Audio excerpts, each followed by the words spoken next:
there. Welcome to the Movie Review Mom YouTube channel. I'm the mom and I do the movie reviews. And if this is the very first time you've ever been here, yay, you finally found my channel. And if you're a returning subscriber, yay, thank you so much for coming back. My subscribers already know that my goal is to save you time and money and to discover new great films.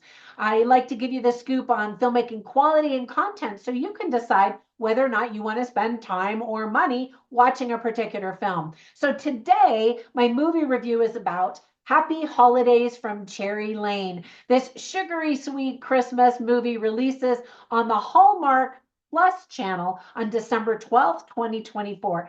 The movie is rated TVG, and it is very family friendly. It's an hour and 24 minutes, and my overall movie review mom grade is probably a B to maybe a B minus, maybe a B. I'll give you the full scoop. I'll give you an overview in a nutshell. Then I'll point out things I liked, things I didn't like, tips for parents, themes worth talking about, funny lines, interesting lines, and we'll finish up with recommendations for other films that are sort of similar that you might also like or might even like better.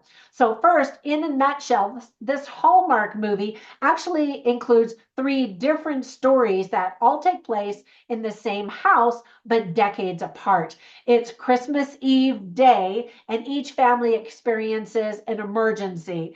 The film was directed by Gail Harvey. So quick tips for parents. I think kids are going to be bored. It's about adults talking and drama and crazy shenanigans and emergencies and things like that.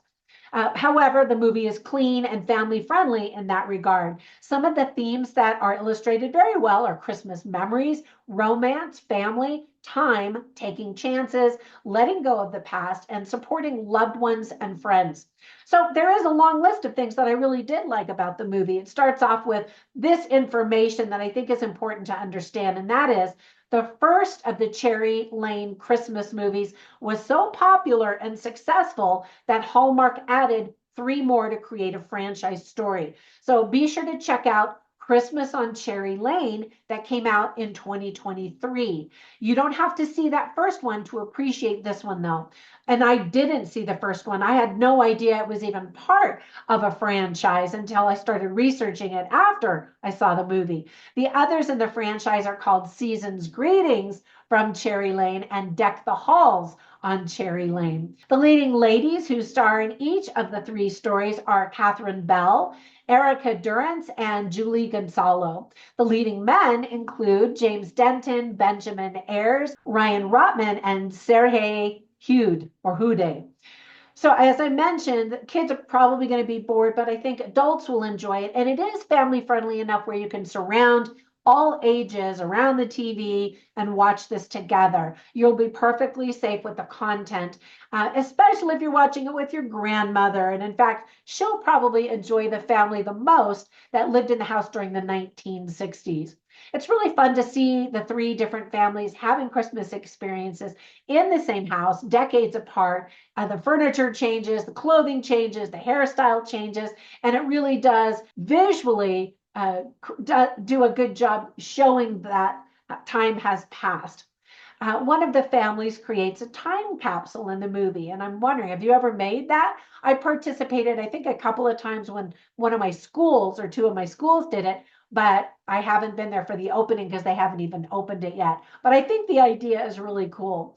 We see quite a few acts of kindness in the movie, and while there's no laugh out loud humor, there are some amusing moments that make for a pleasant viewing experience. It's not a big comedy. It's a typical Hallmark type of movie where everybody is just super nice and sweet.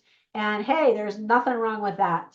The mystery is to figure out how these 3 stories are connected. So I'm not going to give you any spoilers, but look for common threads, and then you'll see at the very end what happens. Now, there were some things obviously that I didn't like that caused me to lower the grade just a little bit.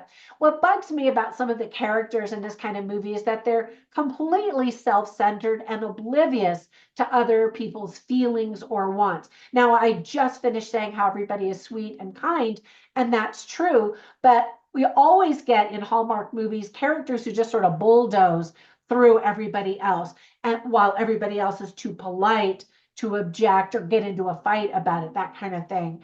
Another weakness is how unrealistic the characters are. A lot of the dialogue just doesn't really represent how real people talk. Now, there's no profanity, which I love. And I know a lot of people use profanity, but I don't. My family doesn't. And so in that regard, it is how real people talk. But some of the dialogue just wasn't written as smoothly, I think, as it could have been. One of the characters mentions playing pinochle. And so I just thought, wait a minute, this is one of the younger characters. And I thought, was this script written by a 90-year-old? Does anyone under 90 actually play pinochle anymore? If so, I mean, that's great because older people, the older generation loved it. It was such a popular game, but I don't know anybody who plays it. And then another thing that kind of drives me nuts, but is expected in Hallmark movies, is that the kisses are so unpassionate.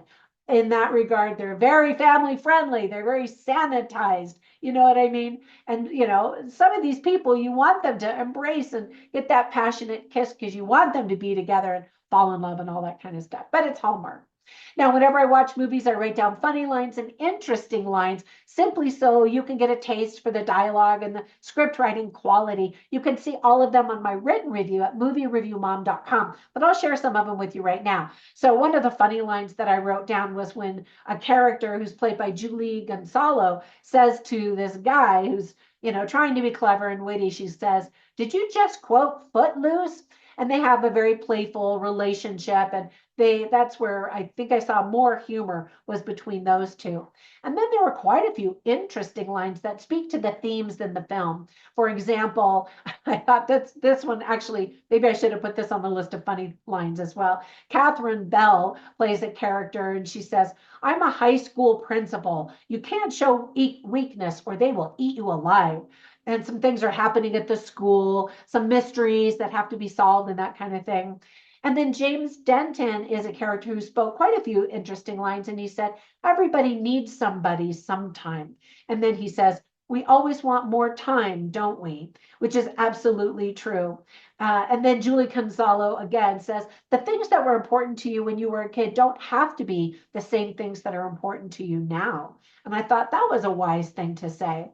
Ryan Rotman plays a character named Tim who says, "We are who we are because of what we've experienced in our past, the love we had, the life we thought we wanted. Sometimes you have to let go of the past and look to the future." And of course, that is one of the big themes is past, present, and future. And what's important in life, because wow, lifetimes sure go by fast. All right, let me share two more. These were spoken by a character who was played by Ava Tavares. And she says, "Memories are just a way of keeping the things we love close to us, you know?" And I thought, that's true. And then she says, "Creating new memories doesn't mean forgetting the old ones."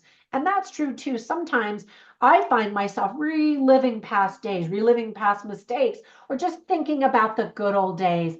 But today could be those good old days too. And I have to remember, I've got to be constantly creating new memories, especially with my kids and my grandkids. Yes, I have grandbabies now. It's so much fun. All right, so whenever I watch movies, I instantly think of other films that I think are similar that you might also enjoy. The first one is called Catering Christmas, and it's cute, and Hallmark sure knows their audience. They know that we love cute, they know we love beautiful, they know we love food and pastries, and so you get lots of food and lots of cute shenanigans with that movie. Another one is We Wish You a Merried Christmas, which is all about relationships and Christmas. And then another one is called See You Next Christmas. And those are all charming, sweet, family-friendly movies that I think you might also enjoy. All right, that's it. Hopefully you will enjoy this movie if you watch it. And if you do, comment down below. Let me know what you thought. And give my videos a thumbs up if they're helpful in helping you decide whether or not you want to watch movies. And of course, subscribe. That always spreads magical YouTube fairy dust all over my channel. Have a fantastic day and Merry Christmas. It is the holiday season in full swing now. Have a great day and I'll catch you in the next one. Bye for now.